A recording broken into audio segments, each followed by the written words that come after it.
Assalamualaikum warahmatullahi wabarakatuh. Bapak Ibu yang budiman, pada kesempatan kali ini kami akan memberikan penjelasan mengenai pajak bumi dan bangunan, pedesaan dan perkotaan atau PBBP 2 dan nilai jual objek pajak atau NJOP. Penjelasan ini didasarkan pada Undang-Undang Nomor 1 Tahun 2022 tentang hubungan keuangan antara pemerintahan pusat dan pemerintahan daerah.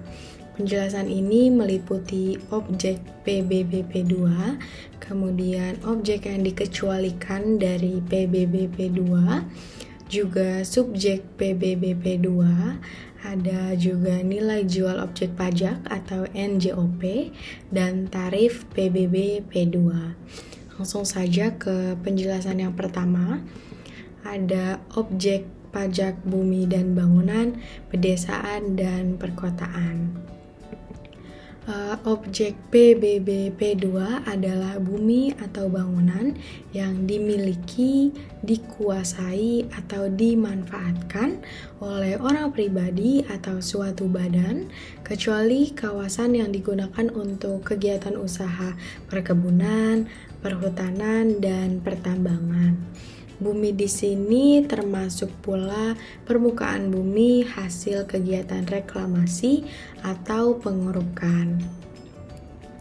Kemudian ada beberapa objek yang dikecualikan yang tidak termasuk pajak bumi dan bangunan, pedesaan dan perkotaan. Yang tidak termasuk objek PBBP 2 adalah kepemilikan, penguasaan, atau pemanfaatan atas kantor pemerintah, kantor pemerintahan daerah, dan kantor penyelenggara negara lainnya yang dicatat sebagai milik negara atau milik daerah. Juga objek yang digunakan untuk melayani kepentingan umum di bidang keagamaan, panti sosial, kesehatan, pendidikan, dan kebudayaan nasional yang tidak dimaksudkan untuk mendapatkan keuntungan. Kemudian ada objek yang digunakan untuk tempat makam atau kuburan, peninggalan purbakala atau yang sejenis.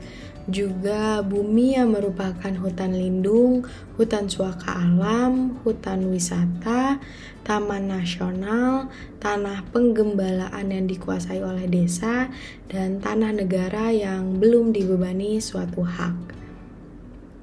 Kemudian objek yang digunakan oleh perwakilan diplomatik dan konsulat berdasarkan asas perlakuan timbal balik.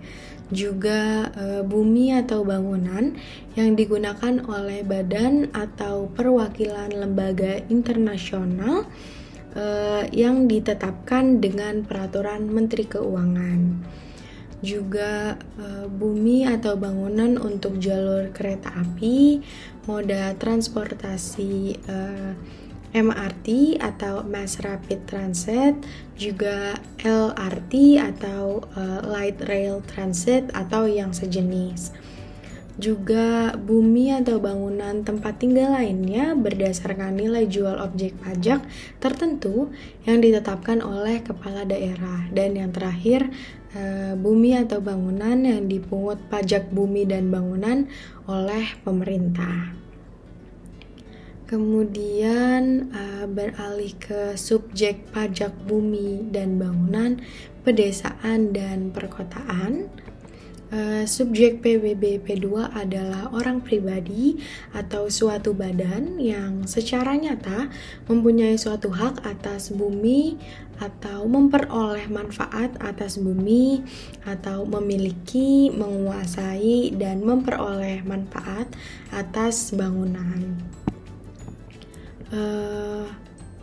Wajib pajak bumi dan bangunan, pedesaan dan perkotaan adalah orang pribadi atau suatu badan yang secara nyata mempunyai suatu hak atas bumi dan memperoleh manfaat atas bumi atau memiliki, menguasai, dan memperoleh manfaat atas bangunan. Maka orang pribadi atau suatu badan tersebut wajib untuk membayar pajak bumi dan bangunan, pedesaan, dan perkotaan. Pajak bumi dan bangunan, pedesaan dan perkotaan ini dipungut oleh pemerintah kabupaten atau kota. Kemudian yang selanjutnya adalah nilai jual objek pajak atau NJOP. NJOP ditetapkan berdasarkan proses penilaian PBBP 2. Kemudian NJOP tidak kena pajak ditetapkan paling sedikit sebesar 10 juta rupiah untuk setiap wajib pajak. Kemudian dalam hal wajib pajak memiliki atau menguasai lebih dari satu objek pajak bumi dan bangunan, pedesaan dan perkotaan di satu wilayah kabupaten atau kota, maka NJOP tidak kena pajak hanya diberikan atas salah satu objek pajak bumi dan bangunan, pedesaan dan perkotaan untuk setiap tahun pajak. Juga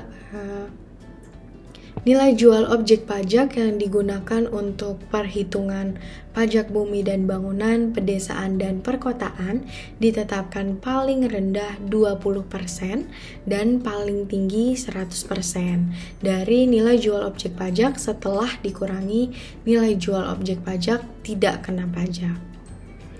Kemudian ada lagi NJOP ditetapkan setiap 3 tahun, kecuali untuk objek pajak tertentu dapat ditetapkan setiap tahun sesuai dengan perkembangan wilayahnya. Kemudian besaran nilai jual objek pajak ditetapkan oleh kepala daerah. Ketentuan lebih lanjut mengenai penilaian pajak bumi dan bangunan, pedesaan, dan perkotaan diatur dengan Peraturan Menteri Keuangan. Kemudian yang terakhir ada tarif pajak bumi dan bangunan, pedesaan dan perkotaan. Tarif PBBP 2 ini ditetapkan paling tinggi sebesar 0,5%. Tarif pajak bumi dan bangunan, pedesaan dan perkotaan untuk lahan produksi pangan dan ternak ditetapkan lebih rendah daripada tarif untuk lahan lainnya. Tarif pajak bumi dan bangunan, pedesaan dan perkotaan ini ditetapkan dengan peraturan daerah. Besaran pokok yang terhutang dihitung dengan cara mengalihkan dasar pengenaan pajak bumi dan bangunan, pedesaan dan perkotaan dengan tarif pajak bumi dan bangunan, pedesaan dan perkotaan. Tahun pajak bumi dan bangunan, pedesaan dan perkotaan adalah jangka waktu 1 tahun kalender. Saat yang menentukan untuk menghitung pajak bumi dan bangunan, pedesaan dan perkotaan yang terutang adalah menurut keadaan objek pajak bumi dan bangunan, pedesaan dan perkotaan pada tanggal 1 Januari. Tempat pajak bumi dan bangunan, pedesaan dan perkotaan yang terutang adalah di wilayah daerah yang meliputi letak objek pajak bumi dan bangunan, pedesaan dan perkotaan. Demikian penjelasan mengenai pajak bumi dan bangunan, pedesaan dan perkotaan, dan nilai jual objek pajak yang didasarkan pada Undang-Undang Nomor 1 Tahun 2022 tentang hubungan keuangan antara pemerintahan pusat dan pemerintahan daerah. Semoga penjelasan tersebut dapat bermanfaat. Wabillahi taufiq wal hidayah. Wassalamualaikum warahmatullahi wabarakatuh.